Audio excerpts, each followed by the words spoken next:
Assalamualaikum warahmatullahi wabarakatuh. Kami dari kelompok 4 mata kuliah analisis keuangan negara, di mana mata kuliah ini diampu oleh Ibu Yulia Maris Herdianti, Sarjana Ekonomi, Magister Ekonomi. Kali ini kita akan membahas mengenai penerimaan negara. Adapun nama-nama anggota dari kelompok 4, yang pertama ada Dwita Indriani dengan NIM 12402193001. Yang kedua ada Dina Maulina Maulida dengan NIM 12402193008. Dan yang ketiga ada Egi Swastika dengan NIM 12402193016. Dan yang keempat ada Hasna Hamidah Alifia Arasyi dengan NIM 12402193020. Dan yang terakhir ada Christine Agustina dengan NIM 12402193029. Itu tadi nama-nama anggota dari kelompok kami. Selanjutnya kami akan membahas materi mengenai penerimaan negara. Saya Christine Agustina NIM 12402193029 akan mempresentasikan mengenai sumber daya ekonomi. Ada beberapa jenis sumber daya ekonomi yang ada, seperti sumber-sumber alam, peralatan kapal, berbagai macam barang, dan sumber daya manusia yang dapat digunakan untuk memenuhi kebutuhan masyarakat dan mencapai tujuan-tujuan yang sudah ditetapkan. Kekayaan alam termasuk bahan-bahan tambang, galian ikan, dan sumber kekayaan lain, lingkungan yang indah dan sehat, berbagai faktor produksi yang semuanya dalam bentuk barang dan jasa, baik yang tangible, memungkinkan pemerintah dan masyarakat untuk melaksanakan segala kegiatan-kegiatan yang ditujukan untuk mencapai tujuan yang telah ditetapkan. Dapat kita lihat pada bagian berikut ini, dapat dijelaskan bahwa tersedianya sumber daya dapat memungkinkan pemerintah untuk melaksanakan fungsi, tugas, dan kegiatan-kegiatan lainnya. Adanya keikutsertaan sumber daya dapat mendukung tercapainya tujuan masyarakat dan pemerintah. Partisipasi masyarakat sangat dibutuhkan untuk tercapainya tujuan atau kebijaksanaan, yaitu yang pertama termasuk peningkatan pembangunan, efisiensi, efektivitas, serta kesejahteraan masyarakat. Perkenalkan, saya Dwita Indriani dengan NIM 12402193001. Di sini saya akan membahas mengenai sumber-sumber penerimaan negara. Sumber-sumber penerimaan negara adalah seluruh dana yang masuk di keuangan negara dan pemerintah dapat disebut dengan penerimaan negara. Nah, sumber daya yang diperoleh akan digunakan untuk memperoleh fasilitas modal atau capital expenditure dan pembayaran utang jangka panjang umum. Sumber daya tersebut ditransfer pada dana proyek modal atau capital project fund dan dana pelunasan utang atau debt service fund sesuai dengan peraturan. Selain untuk belanja pendapatan atau revenue expenditure juga digunakan untuk belanja modal dan pembayaran utang jangka panjang. Sumber-sumber penerimaan negara dapat digolongkan menjadi beberapa. Yang pertama yaitu adalah pajak. Pajak adalah pembayaran iuran oleh rakyat kepada pemerintah yang bersifat memaksa tanpa balas jasa secara langsung. Misalnya seperti yang kita tahu ada PPN, PPH, PBB, dan lain sebagainya. Nah, yang kedua ada retribusi. Retribusi adalah pembayaran dari rakyat kepada pemerintah di mana rakyat mendapatkan balas jasa secara langsung. Yang ketiga adalah keuntungan BUMN atau perusahaan negara, di mana hal tersebut merupakan penerimaan pemerintah dari penjualan barang yang dihasilkan oleh pemerintah negara. Yang keempat ada denda yang dikumpulkan dari perampasan oleh pemerintah. Yang kelima ada sumbangan masyarakat berupa jasa yang diberikan oleh pemerintah, misalnya biaya perizinan atau lisensi dan pembayaran tol. Yang keenam ada percetakan uang kertas, di mana pemerintah memiliki kekuasaan yang tidak dimiliki oleh individu dalam masyarakat. Apabila percetakan uang kurang hati-hati, maka hal ini akan menimbulkan inflasi, sehingga inflasi sering disebut dengan pajak tidak tampak karena konsumen dengan jumlah uang yang sama akan memperoleh barang atau jasa yang semakin sedikit jumlahnya, karena hal ini berkaitan erat dengan turunnya nilai mata uang. Nah, yang ketujuh itu ada hasil dari undian negara. Undian negara ini bersifat baik karena harga surat undiannya sangat murah sehingga pihak yang membelinya tidak begitu merasakan rugi jika tidak memperoleh kemenangan, tetapi sekedar menyumbang kepada pemerintah. Sedangkan pihak yang menang akan merasa sangat senang. Walaupun demikian, usaha-usaha mengumpulkan dana melalui sistem undian ini sering membawa pengaruh yang kurang baik terhadap kehidupan masyarakat kecil, karena mereka kemudian berlomba-lomba dalam mencari kemenangan tanpa melihat kemampuan dan kurang mengadakan perhitungan. Yang ketujuh ada pinjaman. Nah, pinjaman ini berupa pinjaman dari luar negeri maupun pinjaman dari dalam negeri. Negara-negara berkembang umumnya mengandalkan pembiayaan pembangunannya pada pinjaman ini. Nah, yang terakhir, yang ketujuh adalah hadiah. Hadiah atau sumber dana ini seperti pemerintah pusat memberikan hadiah kepada pemerintah daerah atau dari swasta kepada pemerintah, bahkan dari satu negara ke negara lain. Untuk selanjutnya saya akan membahas mengenai kebijakan keuangan internasional. Di sini saya membahas 3 kebijakan, yaitu yang pertama ada valuta asing, kedua ada utang luar negeri, dan yang ketiga ada proteksi. Yang pertama kita akan membahas valuta asing terlebih dahulu. Valuta asing atau biasa dikenal dengan mata uang luar negeri dapat diperjualbelikan atau dipertukarkan dengan kurs yang berubah. Kurs merupakan hasil perbandingan nilai valuta asing dengan nilai mata uang dalam negeri yang bersangkutan. Nah, menurut sifatnya kurs dibagi menjadi 2, yaitu kurs yang stabil dan kurs bebas berubah. Untuk kurs yang stabil artinya adalah kurs uang negara yang bersangkutan tidak mudah berubah terhadap valuta asing. Nah, untuk yang kedua itu ada kurs bebas berubah. Kurs bebas berubah adalah kurs valuta asing yang ditentukan oleh adanya permintaan dan penawaran valuta asing yang bersangkutan di pasaran bebas. Kemudian untuk yang kedua adalah utang luar negeri. Utang luar negeri merupakan salah satu sumber yang dapat digunakan untuk membiayai pembangunan, terutama bagi negara-negara berkembang. Utang dan jaminan atau reproductive debt adalah utang yang seluruhnya dengan kekayaan negara atas dasar nilai yang sama besarnya. Nah, yang kedua itu ada utang dengan jaminan atau biasa disebut dengan debt with debt. Adalah utang tanpa jaminan kekayaan negara. Pinjaman dalam negeri adalah pinjaman yang berasal dari orang maupun lembaga negara itu sendiri yang bersifat memaksa ataupun sukarela. Sedangkan pinjaman luar negeri adalah pinjaman yang berasal dari orang ataupun lembaga negara lain yang bersifat sukarela, kecuali bila suatu kekuasaan dari suatu negara atau negara lainnya. Nah, untuk yang ketiga itu adalah proteksi. Di proteksi itu nanti ada dibagi menjadi 2, yaitu mengenai kebijakan tarif dan kebijakan kuota. Nah, untuk kebijakan tarif sendiri adalah suatu pembebanan pajak terhadap barang-barang yang melewati batas negara, yaitu berupa tarif barang ekspor, tarif barang impor, tarif barang transito, yaitu yang karena keadaan terpaksa harus melewati batas negara tertentu sebelum ke negara yang dituju. Sehingga hal ini mempengaruhi harga konsumsi produk pendapatan dan pemerataan pendapatan masyarakat. Kemudian di tarif sendiri ada dibagi menjadi 3. Yang pertama yaitu tarif ad valorem, yaitu tarif yang perhitungannya berdasarkan persentase nilai barang yang kena tarif. Yang kedua ada tarif spesifik, yaitu tarif yang perhitungannya atas dasar ukuran fisik barang, yaitu kayak volume dan berat barang itu sendiri. Nah, yang ketiga itu ada tarif kombinasi. Tarif kombinasi adalah tarif yang perhitungannya berdasarkan kombinasi persentase nilai barang dan ukuran fisik barang. Jadi nilai barangnya dikali atau mungkin ada perhitungan lain dengan ukuran fisik barang. Jadi kombinasi antara kedua tarif sebelumnya. Untuk pembagian proteksi yang kedua itu ada kuota. Kuota adalah pembatasan jumlah fisik barang yang melintasi batas negara. Kuota dibedakan menjadi 2, yaitu kuota ekspor dan kuota impor. Adanya hal ini akan menimbulkan pembatasan jumlah fisik barang yang diimpor.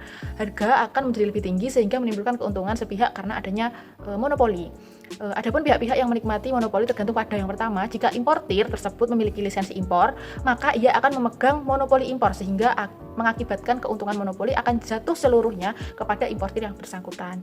Yang kedua, jika pemerintah melarang lisensi impor, maka keuntungan sebagian akan jatuh pada pemerintah dan sebagian lainnya kepada importer yang menang dalam pelelangan.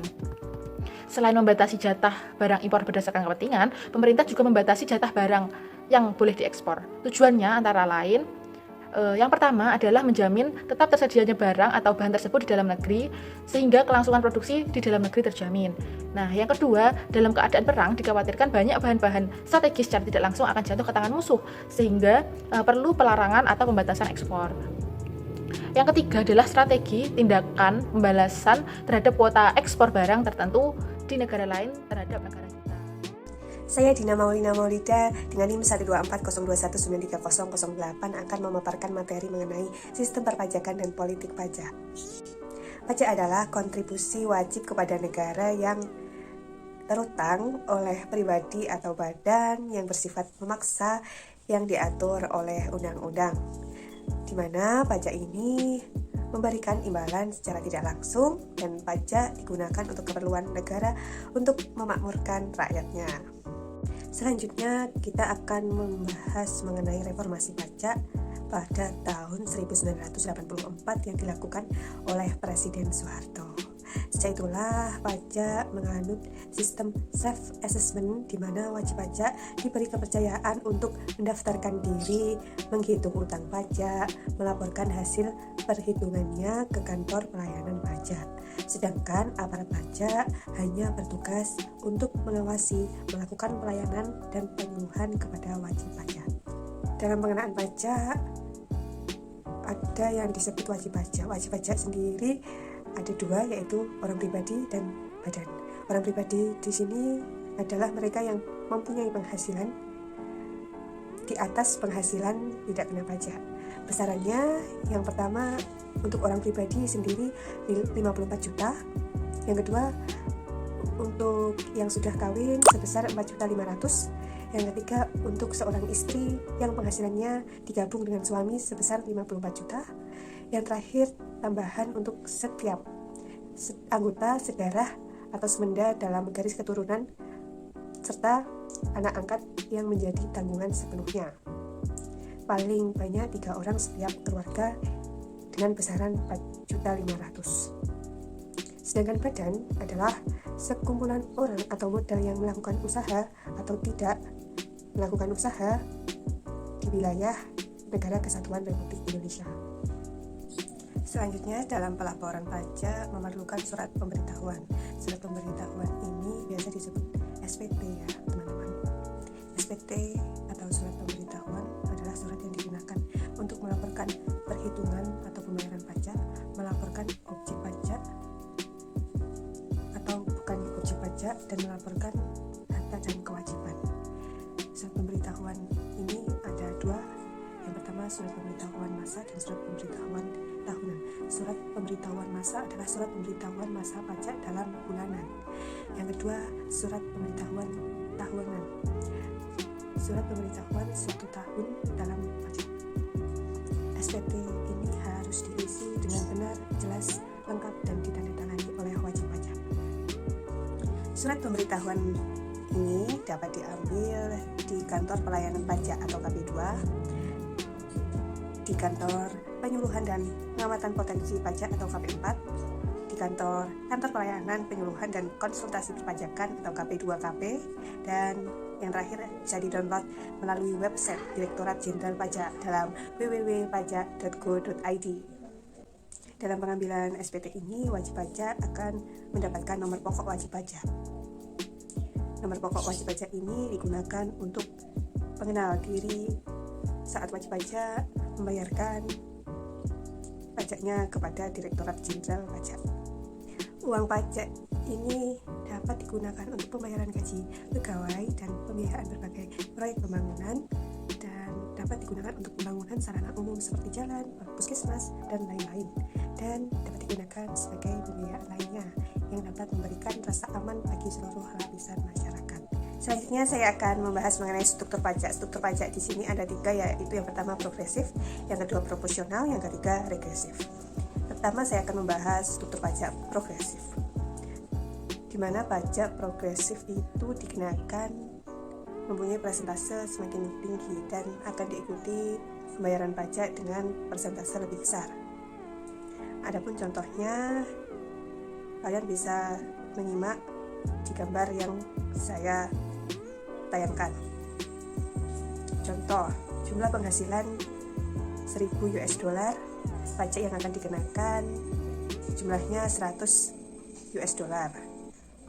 Sedangkan tarif rata-rata persen terhadap penghasilan sebesar 10%. Sedangkan untuk tarif marginalnya sebesar 20%. Itu tadi contoh dari struktur pajak progresif. Selanjutnya yang kedua ada struktur pajak proporsional, di mana pajak yang dikenakan ini memiliki persentase yang sebanding dengan perkembangan pendapatan setelah dikurangi kebutuhan esensial. Seperti contoh yang pertama, saya akan menampilkan sebuah gambar di mana pajak proporsional itu dikenakan. Penjelasan contoh dari pajak proporsional yang pertama ada jumlah penghasilan 1.000 US dollar, pajak yang akan dikenakan jumlahnya 100 US dollar, di mana tarif rata-rata persen terhadap penghasilan maksudnya saya itu sebesar 10%, sedangkan tarif marginalnya sebesar 10%.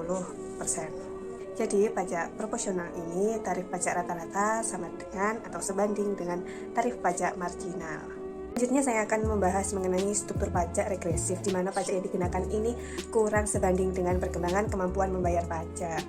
Untuk contoh pajak regresif sendiri akan saya tampilkan berupa gambar, dan untuk penjelasannya yaitu ada penghasilan sebesar 1000 US dollar, di mana pajak yang dikenakan ini berjumlah 100 US dollar. Untuk tarif rata-rata persen terhadap penghasilannya sebesar 10% dan tarif marginalnya sebesar 4%. Itu tadi penjelasan materi dari saya. Materi selanjutnya akan dibahas oleh rekan saya. Terima kasih. Saya Iki Swastika NIM 12402193016. Selanjutnya akan memaparkan materi mengenai distribusi beban pemerintah.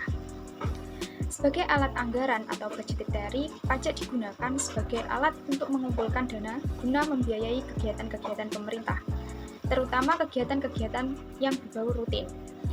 Pajak dalam fungsinya sebagai pengatur atau regulatory dimaksudkan terutama untuk mengatur perekonomian guna menuju pada pertumbuhan ekonomi yang cepat, mengadakan retribusi pendapatan serta stabilitas ekonomi. Dengan melalui sistem perpajakan, pemerintah dapat menghalangi dihasilkannya barang-barang tertentu yang tidak dikehendaki oleh pemerintah, dan dapat pula pemerintah mencegah konsumsi barang-barang yang tertentu yang dipikirkan akan mengganggu kesehatan atau dianggap kurang penting untuk pemerintahan. Hasna Hamidah Alivia Arasi, NIM 12402193020, ingin menjelaskan tentang klasifikasi penerimaan negara. Dalam perkembangannya, penerimaan negara berubah menjadi bentuk uang seperti yang dialami sekarang ini. Penerimaan negara dapat diklasifikasikan menjadi antara lain, menurut Jan Bodin terdapat 7 macam penerimaan negara, yaitu domain atau tanah milik negara, perampasan perang, sumbangan sukarela, biaya ekspor-impor, perusahaan-perusahaan negara, dan perpajakan sebagai alat pembiayaan yang luar biasa. Menurut von Sonnenfels membedakan antara lain menjadi domain, regalia, perpajakan berdasarkan sifat hukum penerimaan, yaitu bersifat hukum privat, yaitu hasil atau keuntungan perusahaan negara, pendapatan kebun atau tanah negara, bersifat hukum publik, yaitu pajak, retribusi, dan lain-lain. Berdasarkan atas kepastian atau periodik penerimaan, yaitu penerimaan biasa dan penerimaan luar biasa. Saya Kristina Agustina NIM 12402193029 akan mempresentasikan mengenai pergeseran beban pajak. Apa itu pergeseran beban pajak?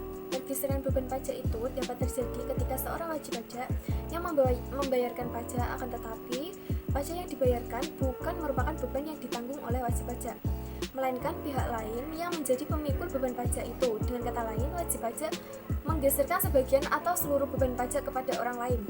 Pajak yang bebannya dapat digeserkan merupakan pajak tidak langsung, seperti pajak penjualan, cukai, pajak pertambahan nilai, dan lain-lain.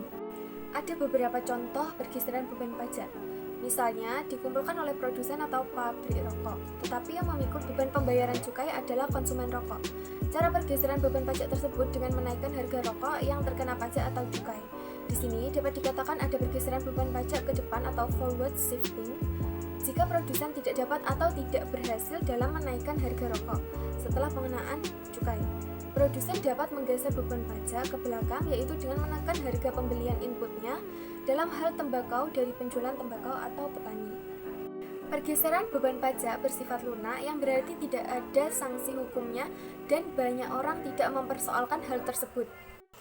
Ada 4 tahap dalam proses pergeseran beban pajak. Yang pertama yaitu impact of taxation, dan yang kedua yaitu shifting of taxation, yang ketiga yaitu incident of taxation, dan yang keempat effect of taxation. Tahap yang pertama yaitu beban pajak terletak pada orang atau wajib pajak yang mengadakan perhitungan pembayaran dengan negara. Ini berhubungan langsung dengan pengenaan pajak bagi orang yang bayar pajak di kantor pajak dan disebut dengan impact of taxation. Tahap kedua berupa pergeseran beban pajak, merupakan proses antara pemindahan beban pajak dari pembayar kepada pemikul beban pajak. Tahap yang ketiga, timbulnya beban moneter yang berakhir setelah terjadi pergeseran dan beban pajak tidak akan digeserkan lagi. Hal ini disebut dengan incident of taxation. Tahap yang keempat yaitu adanya konsekuensi ekonomis dengan adanya incident of taxation yang disebut dengan effect of taxation. Misalnya, ada kesenjangan yang semakin lebar dalam distribusi penghasilan dalam arti real setelah pajak tersebut dikenakan. Saya Iki Swastika NIM 12402193016. Selanjutnya akan memaparkan tentang jurnal yang kami review. Jurnal yang kami review yaitu dengan nama Jurnal Poros Hukum Pajajaran dengan halaman 69 sampai 84 volume 3 nomor 1 tahun 2021 dengan penulis Yuliana Keke Febriantia, Zainal Mantahib, dan Amelia Cahyadin. Reviewer yaitu dari kelompok 4, tanggal review yaitu pada tanggal 16 Maret 2022. Adapun abstrak dari jurnal tersebut yaitu penulis mencoba memaparkan mengenai strategi pemerintah dalam meningkatkan penerimaan pajak dari kegiatan perdagangan melalui sistem elektronik atau PMSE, khususnya di masa pandemi COVID-19 dengan dikeluarkannya Undang-Undang Nomor 2 Tahun 2020. Penulis juga membahas mengenai kontribusi pengenaan pajak dari kegiatan PMSE di Indonesia terhadap APBN dan manfaat lainnya. Kesimpulan yang dihasilkan dari tulisan ini adalah pemerintah memberikan atau memberlakukan PPN dan PPH atau pajak transaksi elektronik untuk aktivitas PMSE untuk meningkatkan penerimaan pajak di masa pandemi COVID-19. Penerimaan pajak dari kegiatan PMSE berkontribusi cukup besar terhadap penerimaan negara dan kebijakan ini juga dapat menciptakan level playing field. Adapun latar belakang dari jurnal ini yang pertama yaitu alasan penelitian, yaitu di mana dinamika perdagangan berkembang dengan sangat pesat selama 10 tahun terakhir di Indonesia. Perkembangan sistem perdagangan ini seiring dengan perkembangan teknologi yang juga berkembang pesat di Indonesia. Dengan adanya fasilitas internet yang cepat dan tersedia hampir semua tempat, membuat sistem perdagangan mulai beralih dari sistem perdagangan konvensional di mana usahawan dan konsumen bertemu langsung dan melakukan kesepakatan pembelian menjadi sistem perdagangan dalam jaringan online, di mana kesepakatan pembelian tersebut dilakukan secara virtual atau tidak saling tatap muka. Kemudahan dan kecepatan transaksi yang ditawarkan sistem perdagangan dalam jaringan membuat sistem perdagangan ini banyak diminati masyarakat. Selain banyak diminati, dengan adanya sistem perdagangan dalam jaringan, membuat penjual dapat meraih konsumen yang lebih luas, tidak dibatasi oleh jarak maupun waktu, dan tentunya dari sisi bisnis yang lebih luas, penjual dapat menghasilkan omset atau profit yang lebih besar. Latar belakang selanjutnya yaitu tujuan penelitian. Tujuan dari tulisan ini adalah penulis mencoba memaparkan mengenai strategi pemerintah dalam meningkatkan penerimaan pajak dari kegiatan perdagangan melalui sistem elektronik atau PMSE, khususnya di masa pandemi COVID-19 dengan dikeluarkannya Undang-Undang Nomor 2 Tahun 2020.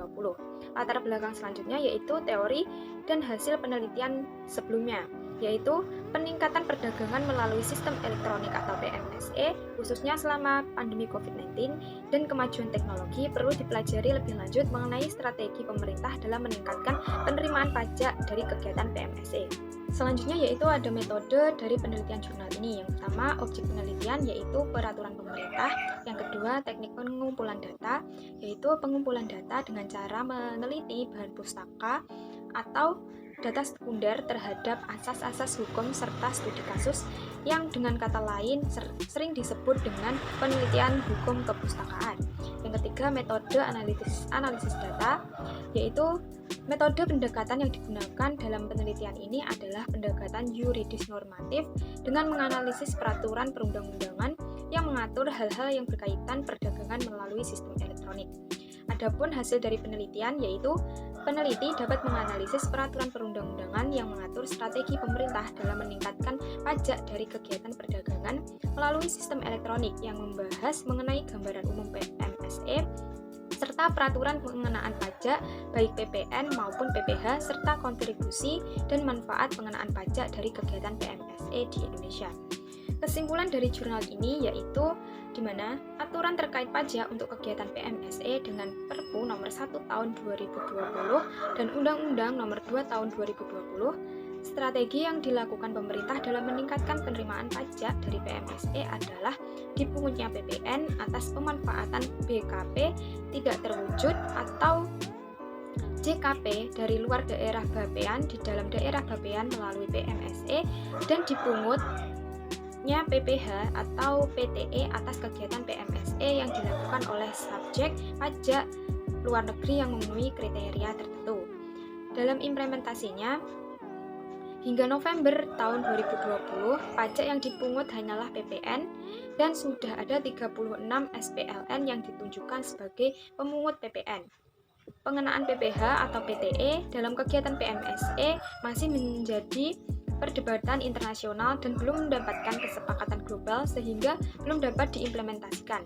Sehingga pada September 2020, penerimaan pajak dari kegiatan PMSE berkontribusi cukup besar terhadap penerimaan negara. Selain dapat menambah penerimaan negara yang dapat dikonsentrasikan untuk penanganan COVID-19, kebijakan pengenaan pajak terhadap kegiatan PMSE juga dapat menciptakan level playing field yang sejalan dengan prinsip perpajakan yang baik menurut Adam Smith, yaitu prinsip equity, karena pajak dipungut tanpa diskriminasi antar subjek pajak. Adapun kekuatan dan kelemahan dari jurnal ini, yang pertama untuk kekuatan jurnal. 1. Jurnal berisi tentang penelitian terbaru di masa pandemi. 2. Pemaparan sangat tertata dan berkesinambungan dari poin ke poin. 3. Data yang digunakan adalah data terbaru. 4. Metode penelitian yang digunakan adalah pendekatan yuridis normatif sehingga mengacu pada hukum dan perundang-undangan. 5. Terdapat penjelasan peraturan perundang-undangan terkait setiap poin yang dipaparkan. 6. Terdapat tabel dari data sekunder yang diolah, yaitu daftar SPLN yang ditunjukkan sebagai pemungutan PPN. Yang ketujuh, hasil penelitian dijelaskan dengan sangat singkat, padat, dan jelas, dipaparkan dari poin kontribusi dan manfaat pengenaan pajak dari kegiatan PMSE di Indonesia dan pada bab kesimpulan. Yang 8, referensi yang digunakan cukup banyak dan masih dalam kategori terbaru. Untuk kelemahan jurnal yaitu 1. Karena pada data penguat membahas tentang hukum dan perundang-undangan, penjelasan dalam jurnal sulit untuk dipahami. Yang kedua, kurangnya data tabel sebagai pendukung dan penjelasan dari isi jurnal. Yang ketiga, pada poin gambaran umum tidak disertakan karangan atau kerangka pikiran dan hanya dijabarkan saja. Yang keempat, hanya berfokus pada strategi penerimaan pajak melalui sistem elektronik, tidak menjabarkan kekurangan atau kendala penerimaan pajak dengan sistem elektronik. Itu tadi penjelasan materi dari kelompok 4 mengenai penerimaan negara. Semoga bermanfaat. Dan jika kelompok kami ada salah kata, kami mohon maaf. Wassalamualaikum warahmatullahi wabarakatuh.